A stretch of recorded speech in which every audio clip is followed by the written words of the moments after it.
आज हम शुरू करेंगे जी क्लास 6 का chapter number 6 worksheet number 1 which is on introduction to algebra. क्या है ये अलजेब्रा? कुछ नहीं है। अलजेब्रा इज़ नथिंग बट हम किसी भी नंबर्स को ये बोल दें, मतलब लेट्स से कोई स्केयर है। अब कोई स्केयर है, मान लो मैंने ये स्केयर थोड़ा सा ड्रॉ किया है। अब इसकी साइड्स है। अब हमें इस साइड्स का कोई वो ये नहीं पता है कि भी ये साइड्स जो हैं ये कितनी मतलब बड़ी है, 1 सेंटीमीटर है, 2 सेंटीमीटर है, 3 सेंटीमीटर है। तो जब तक हमें ये नहीं पता कि ये कितनी बड़ी हैं, हम इसको अल्फ़ाबेटिकली बुला लें।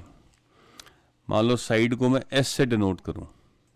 मैं ये बोलूं कि जो साइड की जो लेंथ है जी एस सेंटीमीटर है, अल्फ़ाबेटिकली मतलब उसको मैं कुछ दे दूं नाम। तो अब अगर इसको मेरे को पैरामीटर ढूंढना है, अब पैरामीटर जो है वो क्या होता है? That is equal to this side plus this side plus this side plus this, मतलब चारों तरफ का जो साइड है उसका लेंथ हमें देखना होता था। That is equal to 4 multiply by with side. अब यहाँ पे चूंकि हमने साइड को s बोल दिया है और this will be equal to what 4 into s एक तरह से। तो इस चीज़ को मतलब नंबर्स को अल्फ़ाबेटिकली अगर बोलना पड़े उसको अलजेब्रा बोलते हैं। अब डिक्शनरी मीनिंग इसका क्या है, गूगल सर्च कर लेते हैं, उसमें देखते हैं डिक्शनरी में इसका मतलब क्या निकलता है। हम देखो गूगल मैंने सर्च किया तो उसमें क्या मतलब निकल के आ रहा है, a type of mathematics in which letters and symbols are used to represent number। letters मतलब अल्फ़ाबेट्स हो गए A B C D E F, मतलब हम इनका यूज़ करेंगे टू रिप्रेजेंट नंबर्स। अब ये करने की ज़रूरत क्यों पड़ती है? Why we need it? अब यही मान लो कि हमने घर बनाना है और हमें प्लॉट लेना है। अब किस साइड किस डायमेंशन का हम प्लॉट लें, हमें किस में ज़्यादा बेनिफिट रहेगा, हम कितने कमरे उसमें बना पाएंगे नहीं बना पाएंगे। तो अभी तो साइड जो है वो कितनी बड़ी होनी चाहिए ये श्योर नहीं है। ये स्क्वायर होनी चाहिए कि रेक्टेंगल होनी चाहिए। अब ये जो मतलब एरिया हमने लेना है घर बनाने के लिए, अब रेक्टेंगुलर हो या ये मतलब स्क्वायर हो, अब ये कौन सा एरिया हो, इसका जब तक हमें कुछ नहीं पता हमें किस में ज़्यादा बेनिफिट होगा, हम कुछ नहीं कर पाएंगे। तो फिर हम क्या करते हैं, जब हमें किसी चीज़ का पता नहीं होता, हम किसी भी साइड का, लेट्स से स्क्वायर है तो या रेक्टेंगल है, उसकी साइड का हम मेजरमेंट एस या ए या बी या कोई भी अल्फ़ाबेट के से उसको प्रज्यूम कर सकते हैं कि जी ये इतनी लेंथ की होगी। अब उसका क्या फ़ायदा होगा कि जैसे अब अभी हमने स्क्वायर किया था, तो स्क्वायर का जो पेरीमीटर का जो फॉर्मूला है वो ये है, रेक्टेंगल का नहीं है भाई, ठीक है? तो कंफ्यूज नहीं होना, रेक्टेंगल को हम साइड पे कर देते हैं, अब स्क्वायर की बात है। तो जो पेरीमीटर है स्क्वायर का 4 इंटू एस है। तो हम क्या कर सकते हैं कि हम एस की वैल्यू मान लो अगर 2 प्रज्यूम करके चलते हैं, तो पेरीमीटर फिर उस केस में क्या हो जाएगा? perimeter will be 4 into s, this will be equal to 4 into 2 इस केस में, and that will be equal to 8। अब वही अगर हम s को प्रज्यूम करके चलेंगे कि नहीं ये दो मतलब जो लेंथ है उससे हमारे को जो घर बनना है या ग्राउंड बनना है या कमरे बन रहे हैं अच्छे नहीं बन रहे, तो हम फिर साइड को 8 प्रज्यूम करके चल जाते हैं। तो फिर पैरामीटर क्या हो जाएगा? Perimeter will be equal to 4 into s. अब यहाँ पे साइड क्या है, ये साइड हमने 8 प्रज्यूम की थी, तो this will 4 into 8 that will be equal to 32। तो इस तरह से ये जो है हम अलग अलग एक्सपेरिमेंट कर सकते हैं और फिर हम देख सकते हैं कि भाई क्या कमरे बनने हैं, कितने बनने, एक बनेगा, दो बनेंगे, 10 बनेंगे, एंड देन फिर हम उस पर काम कर सकते हैं। तो ये जो अलजेब्रा है उसमें अल्फ़ाबेट्स को या मैथमेटिक्स में अल्फ़ाबेट्स को लेके आने का ये बेनिफिट रहता है कि जब आप श्योर नहीं हो कि भाई कितनी लेंथ चाहिए तो फॉर्मूला आप निकाल लेते हो। अब जैसे पेरीमीटर क्या है, 4 × s, उस फॉर्मूले में आप कोई भी वैल्यू डालते जाओ, कभी साइड 8 डालो, कभी साइड 2 डालो, तो फिर उसके बाद रिज़ल्ट देखते रहो कि भैया रिज़ल्ट क्या आया क्या नहीं आया। तो एक एक फॉर्मूले पे हम पहुंच जाते हैं और उसके बाद फिर उस फॉर्मूले में जो हमने अल्फ़ाबेट यूज़ किया होता है उसमें हम कोई भी वैल्यू डाल के चेक कर सकते हैं कि भैया अच्छा ये वैल्यू होएगी इस चीज़ की तो फिर क्या रिज़ल्ट निकलता है, ये वैल्यू होएगी तो फिर क्या निकलता है। तो it is all about this algebra. कुछ भी स्पेशल, कुछ भी ऐसा कोई आउट ऑफ द वर्ल्ड नहीं है। It is just that we are going to use alphabets in mathematics, mathematical calculations करने के लिए। तो वो है, शुरू करते हैं। अब जैसे ही वर्कशीट शुरू करेंगे तो धीरे धीरे आपको समझ में आना शुरू हो जाएगा और कुछ मैं आपको साथ के साथ समझाता भी रहूँगा। चलें जी, अब पहला क्वेश्चन कर रहे हैं हम चैप्टर 6 जो इंट्रोडक्शन टू अलजेब्रा है उसकी वर्कशीट 1 का। अब इसमें क्या दिया गया है, दिया ये गया है कि नंबर्स भी दिए गए हैं और अल्फ़ाबेट्स भी दिए गए हैं। अब उन दोनों के साथ हमें खेलना है।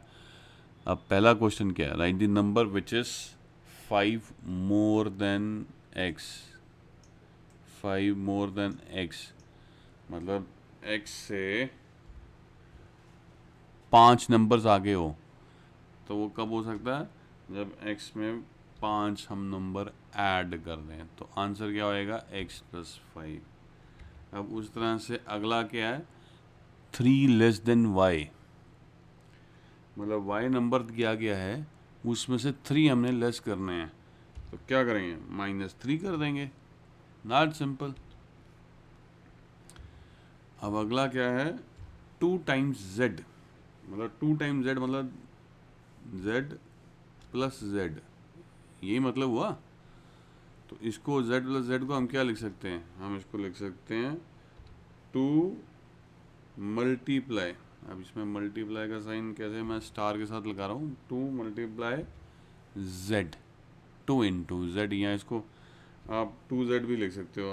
आई डोंट नो अब आपकी क्लास में कैसे कराएंगे, आप इसको 2z भी लिख सकते हो। जब मल्टीप्लिकेशन हम करेंगे अल्फ़ाबेट्स और नंबर्स को खिचड़ी हम पकाएंगे, तो जब भी कोई भी नंबर अपना अल्फ़ाबेट के साथ होगा दैट मीन्स कि वो नंबर जो है मल्टीप्लाई हो रहा है उस अल्फ़ाबेट से। तो it can be written as 2z also.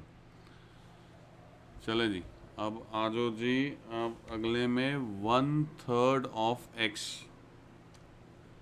मतलब x है उसका 1/3। तो ये अब कैसे लिखा जाएगा, ये अब लिखा जाएगा, अब ये कैसे लिखा जाना है, ये लिखा जाएगा x का 1/3, तो 1/3, तो ये 1/3 ऑफ x हो गया। मैं कर्सर को नीचे ले जाता हूँ ताकि आपको कंफ्यूजन ना हो। So it will B 1/3 of x, what it will mean, 1/3 is any day any time is 1/3। तो x के साथ मल्टीप्लाई कर दो, उसको 1/3 ऑफ x कर देंगे।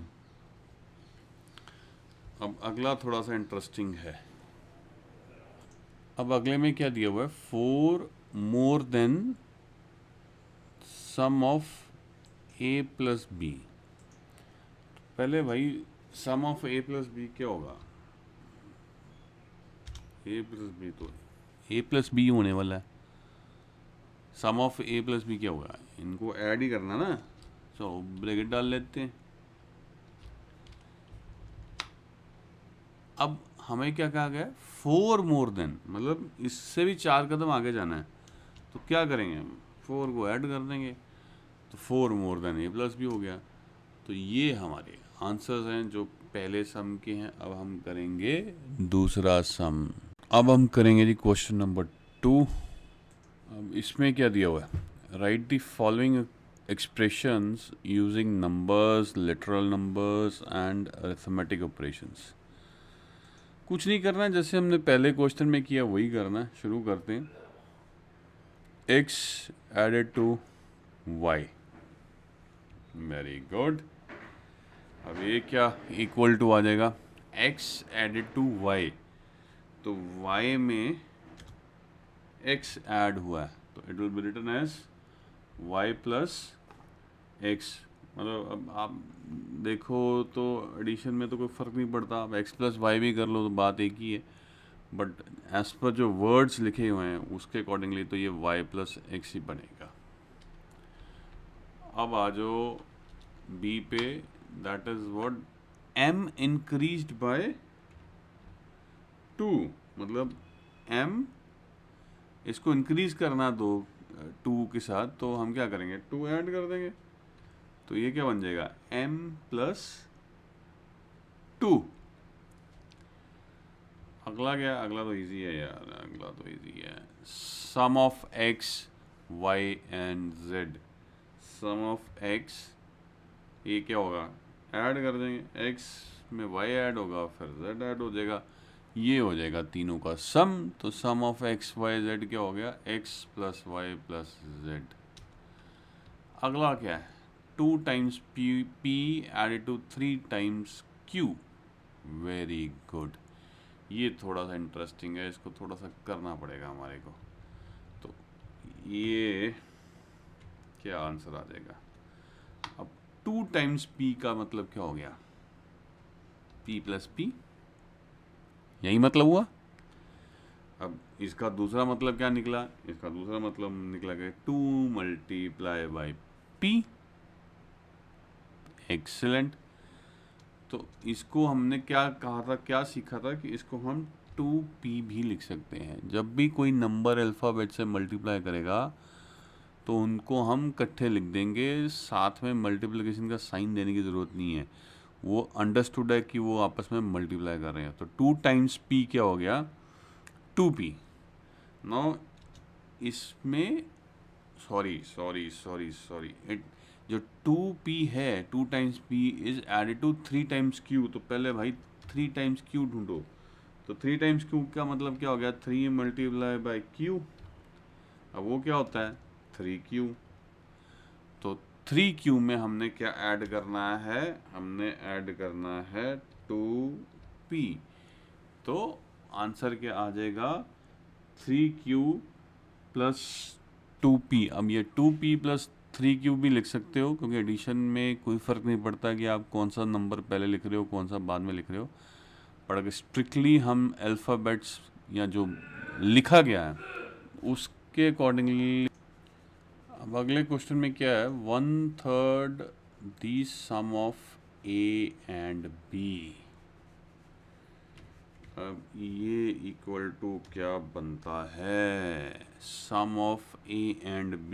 सम ऑफ a एंड b क्या बना a प्लस b.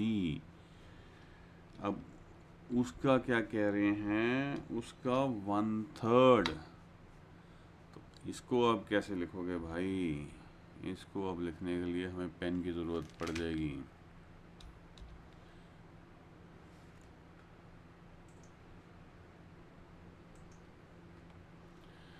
अब 1/3 of sum of a and b क्या हो गया, sum of a and b तो a प्लस b हो गया. तो इसका 1/3 का मतलब क्या हो गया 1/3.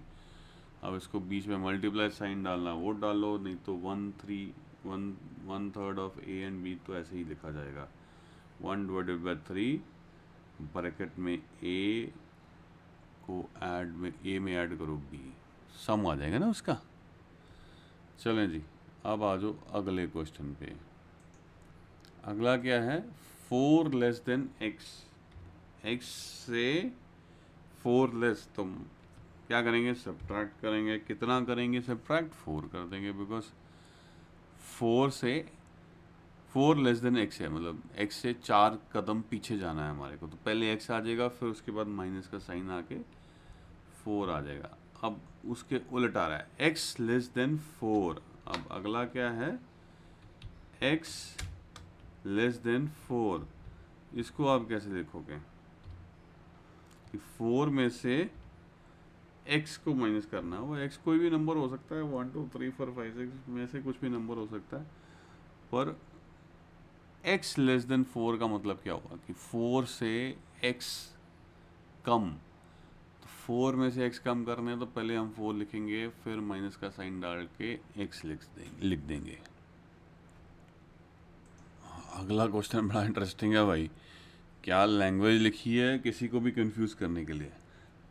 p taken away from twice q। Twice q में से p ले लिया भाई, तो ट्वाइस क्यू तो पहले लिख लो। ट्वाइस क्यू का मतलब क्या हो गया, 2 बारी क्यू, मतलब क्यू प्लस क्यू। अब इसको आप क्या लिख सकते हो, इसको 2 मल्टीप्लाई क्यू भी लिख सकते हो, या फिर हम इसको जैसे हम लिखेंगे अब अलजेब्रा में हम कैसे लिखेंगे, अब टू क्यू ये इकट्ठा लिखा जाएगा, नंबर और अल्फ़ाबेट्स इकट्ठे लिखे जाएंगे। दैट विल मीन कि भी ये दोनों आपस में मल्टीप्लाई करें। तो इसमें से p ले लिया जी हमने, p कोई भी नंबर हो सकता है, p टेकन अवे, तो किसी भी नंबर को हम ले लेंगे तो क्या करेंगे, माइनस कर देंगे। तो ये क्या हो जाएगा, 2q माइनस p। तो ये हमारा ये वाले का आंसर आ जाएगा। अब अगला क्या है, 3 टाइम्स x। 3 टाइम्स 3 गुना या 3 बारी, मतलब x में ऐड करते जाएंगे। x कितनी बारी ऐड करेंगे, 3 बारी ऐड करेंगे। तो इसको हम क्या लिख सकते हैं, 3 multiply by x, 3 times x। तो इसमें से हमने क्या करना है, ये मल्टीप्लाई का साइन नहीं लगाना है, तो ये क्या हो जाएगा, 3x। अब अगर क्या है, 1/5 of y added to x। 1/5 of y added to x, इसमें पेन यूज कर लेते हैं यार। अब 1/5 of y added to x का मतलब क्या हुआ, x में एडिशन हुई है। तो पहले आप लिख देंगे x में एडिशन हुई है, किसकी हुई है, 1/5 ऑफ y। तो ये 1/5 y आ जाएगा, 1/5 ऑफ y आ जाएगा। तो ये हमारा फाइनल इक्वेशन बनेगा, x plus 1/5 y, 1/5 of y। अब अगला क्या है जी, 5 times the sum of x and y। 5 times the sum of x and y। पहले x और y का सम ढूंढ लेते हैं, तो वो क्या बन जाएगा, x plus y, simple as that. ये सम हो गया हमारा। अब 5 टाइम्स मतलब x प्लस वाई को 5 बार ऐड करो, मतलब क्या हो गया, 5 से सीधा सीधा बोलो कि मल्टीप्लाई करो। तो जब भी हम किसी नंबर को इनके साथ मल्टीप्लाई करेंगे तो हम क्या करेंगे जी, मल्टीप्लिकेशन का साइन लगाने की ज़रूरत नहीं है। तो ये 5 इंटू ब्रैकेट में x प्लस वाई आ जाएगा, बिकॉज हमें पता ही नहीं है कि x का क्या वैल्यू और y की क्या वैल्यू। तो फिर अलजेब्रा में हम क्या करेंगे, इनको x प्लस वाई रहने देंगे, लिखे रहने देंगे, और उनको 5 टाइम्स करना है तो 5 से मल्टीप्लाई कर देंगे। अब अगला क्या है, 8 डिवाइडेड बाय 6। यार ये तो सौखा नहीं है, ये तो इजी है, ये तो इजी है भाई। ये 8 डिवाइडेड बाय 6 का मतलब क्या हो गया, a है, सॉरी ये a कुछ और ही बन गया। अब a है, इसको आप डिवाइड कर दो आप 6 के साथ, तो ये a/6 बन जाएगा, सिंपल एज दैट। ये थोड़ा सा इजी था, 8 डिवाइडेड बाय 6। अब अगला सम क्या है, कोशेंट ऑफ x बाय 5। क्या यार, किसी को कंफ्यूज करना हो तो इस तरह से लिख दो, कोशेंट ऑफ x बाय 5 का मतलब क्या होगा। अभी अगर मैं x को डिवाइड करूँगा 5 से तो कुछ कोशेंट आएगा, कुछ भी आ सकता है। तो कोशेंट ऑफ x बाय 5 तो वही बना ना, ये बना। तो मतलब सीधा सीधा क्या हुआ, मतलब सीधा सीधा हुआ कि x को आप 5 से डिवाइड कर दो, ये मतलब हुआ। अब क्योंकि ये वैल्यू तो हमें पता नहीं है, ये वैल्यू इसलिए नहीं पता क्योंकि x की वैल्यू हमें पता नहीं है। तो फिर सिंपल सी बात होगी ना कि x को 5 से डिवाइड कर दो, that is the quotient basically. तो फिर क्वोशंट ऑफ x बाय 5 क्या हो गया, x डिवाइडेड बाय 5। थोड़ा सा मैं लंबा खींच लेता हूँ कई बार किसी सम्स को, बट समझाने के लिए ज़रूरी है, वरना तो फ़ायदा ही कोई नहीं है करने का सब कुछ। अब ये लास्ट क्या है, half the sum of p and q। पहले जी p एंड q का सम तो ढूंढ लो। p एंड q का सम तो सिंपल p प्लस q हो जाएगा। तो इसको अगर हम ब्रैकेट में डाल लें तो कोई फ़र्क तो नहीं पड़ने वाला ना, तो ये ब्रैकेट में डाल लेते हैं। अब हमारे को क्या क्या है, इसका हाफ। अब इसका हाफ से मतलब क्या हो जाएगा, सिंपल सी बात है भाई, ये डिवाइड कर दो 1/2, ये हमारा आंसर आ जाएगा। तो ये हमारा फाइनली आंसर है 1/2 multiply by p plus q। Multiply है मतलब यहाँ p प्लस q को आप एक तरह से डिवाइड कर रहे हो 2 के साथ। तो ये फिर फाइनली हमारा जो सेकंड क्वेश्चन है उसके आंसर्स है। अब अगला क्वेश्चन क्या है, question number 3, right the following expressions in word. अब हमें बेसिकली उल्टा चलना है। पहले हमें कुछ वर्ड्स में दिया गया होता था तो हमें उसको मैथमेटिकल एक्सप्रेशंस में लिखने की ज़रूरत थी। अब उल्टा चलना है। अब हमारे को मैथमेटिकल नंबर्स दिए हुए हैं या कुछ भी एक्सप्रेशंस दिए हुए हैं, उसको अब हमने वर्ड्स में अब लिखना है। तो उल्टी गंगा को अब बहाना है। तो चलो शुरू करते हैं एक एक करके। अब पहले में क्या है कि x में क्या हुआ है, ऐड हुआ है 5। मतलब x एक नंबर था, उसमें 5 ऐड हुए। तो इसका अब एक्सप्रेशंस में या वर्ड्स में क्या लिखोगे कि जी एक तरह से 5 मोर देन x, क्योंकि 5 ऐड हो रहा है, 5 मोर देन x यही कर रहे थे हम। x में कुछ ऐड कर रहे थे तो उसको हम इस तरह से लिख रहे थे। अब अगला क्या है, y में से 3 माइनस हो रहा है, तो y में से हम 3 कदम पीछे जा रहे हैं। तो हम 3 कदम पीछे कैसे जाएंगे जी, 3, अब ऊपर हम 5 कदम आगे गए थे तो हमने मोर लिख दिया था, तो अब 3 कदम पीछे जा रहे हैं तो क्या लिखेंगे, 3 लेस देन।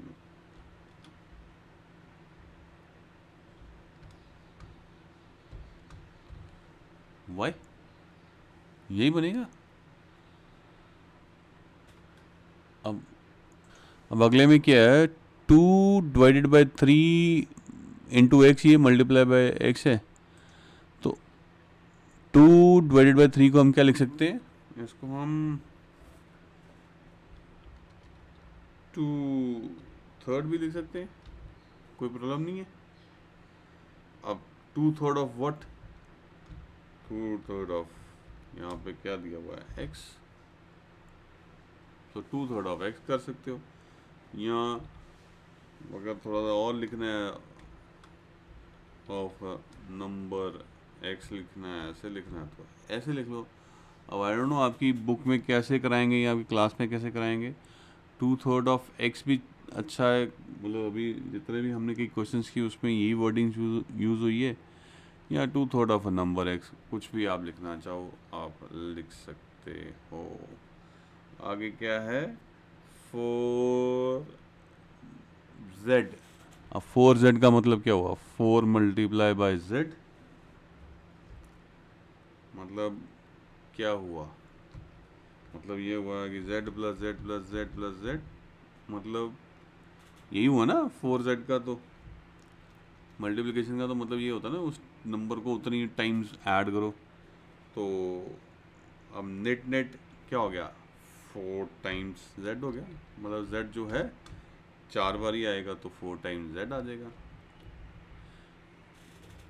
अब आगे क्या है, x डिवाइडेड बाय y।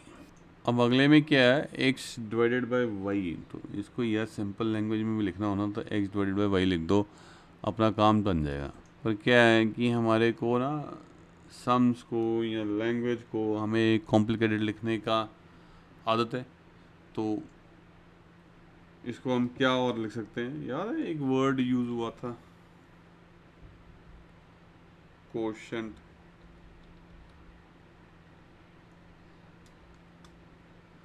अब ये क्या है, कोशेंट यूज हो रहा है डिवीजन के लिए, तो कोशेंट ऑफ व्हाट, अब कौन सा नंबर डिवाइड हो रहा है, एक्स हो रहा है, किससे हो रहा है, वाई से हो रहा है, तो कोशेंट ऑफ एक्स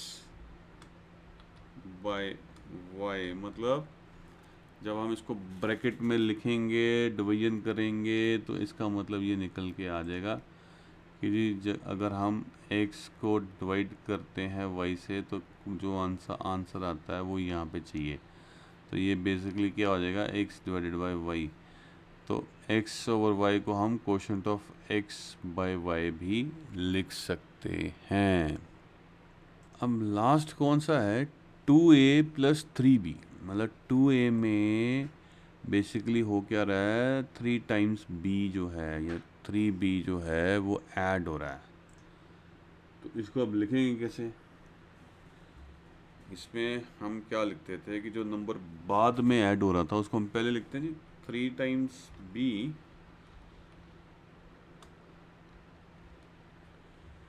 अब वो ऐड हो रहा है किसमें, एडेड टू 2 टाइम्स है,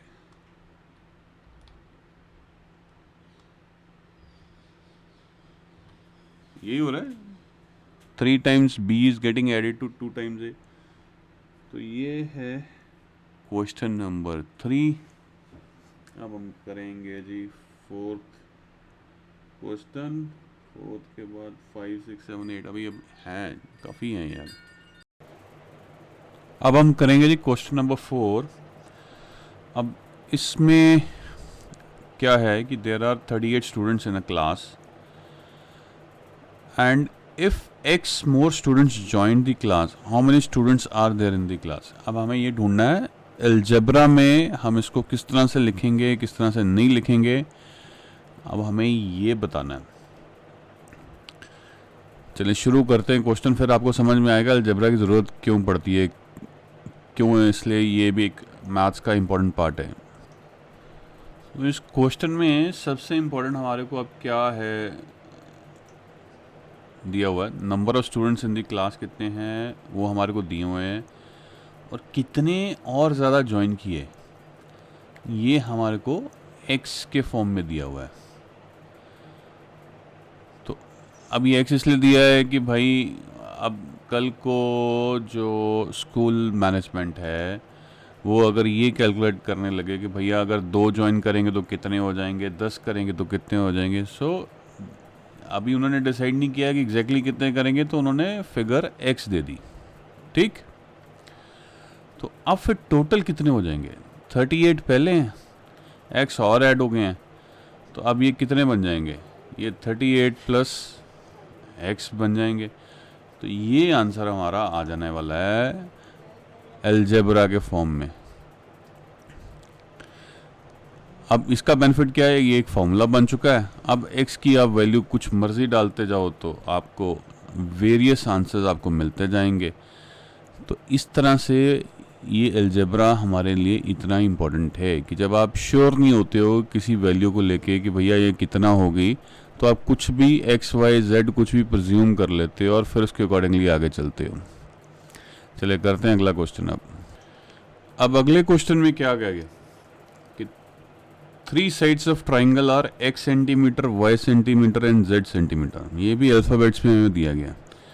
अब find the perimeter of a triangle. अब पेरीमीटर हमेशा याद रख लीजिएगा बाउंड्री होती है किसी भी चीज़ की, चाहे वो स्क्वायर हो, चाहे वो रेक्टेंगल हो, चाहे कुछ हो, तो बाउंड्री होती है। पेरीमीटर को ढूंढना बड़ा आसान है, पेरीमीटर में तीनों साइड्स को ऐड कर दो, वो पेरीमीटर निकलाता है।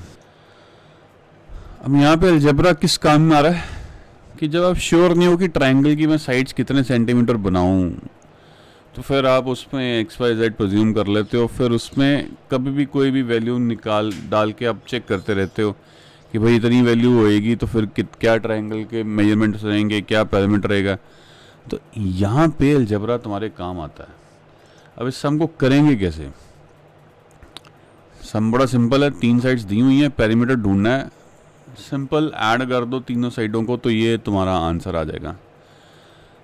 तो चलें शुरू करते हैं इस सम को कैसे करना है। अब जब इस सम को करेंगे तो कैसे करेंगे, पहले तो लेंथ ऑफ फर्स्ट साइड लिख देंगे, कितनी x सेंटीमीटर दी गई है, लेंथ ऑफ सेकंड साइड कितनी दी है वो y दी है, और length of third side of the triangle कितनी दी हुई है z। तो पेरीमीटर क्या होगा, पेरीमीटर इन तीनों का सम होगा, तो इन तीनों को ऐड कर दोगे तो आपका पेरीमीटर निकलने वाला है। तो x में y ऐड करो, y में z ऐड करो, and that is your perimeter. हाँ, अब चूंकि हमें एग्जैक्ट वैल्यू नहीं पता तो इसको ब्रैकेट में लिख लो और सेंटीमीटर्स को बाहर लिख लो, ये हमारा आंसर आ जाता है। अब अगला क्वेश्चन क्या है, cost of 1 pen is ₹8, find the cost of y pens.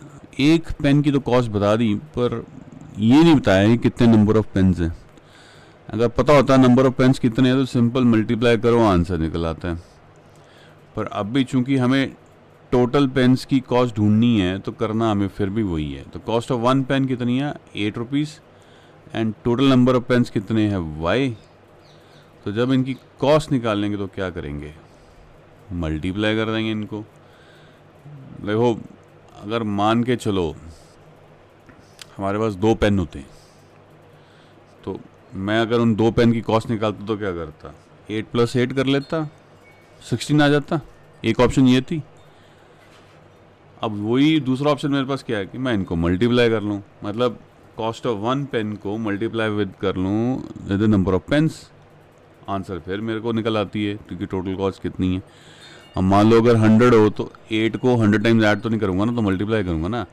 तो अब यहाँ पे हमें क्या दिया हुआ है, y दिया हुआ है, तो कॉस्ट को एक पेन की मल्टीप्लाई कर दूंगा नंबर ऑफ पेन्स के साथ, दैट इज़ 8 × y।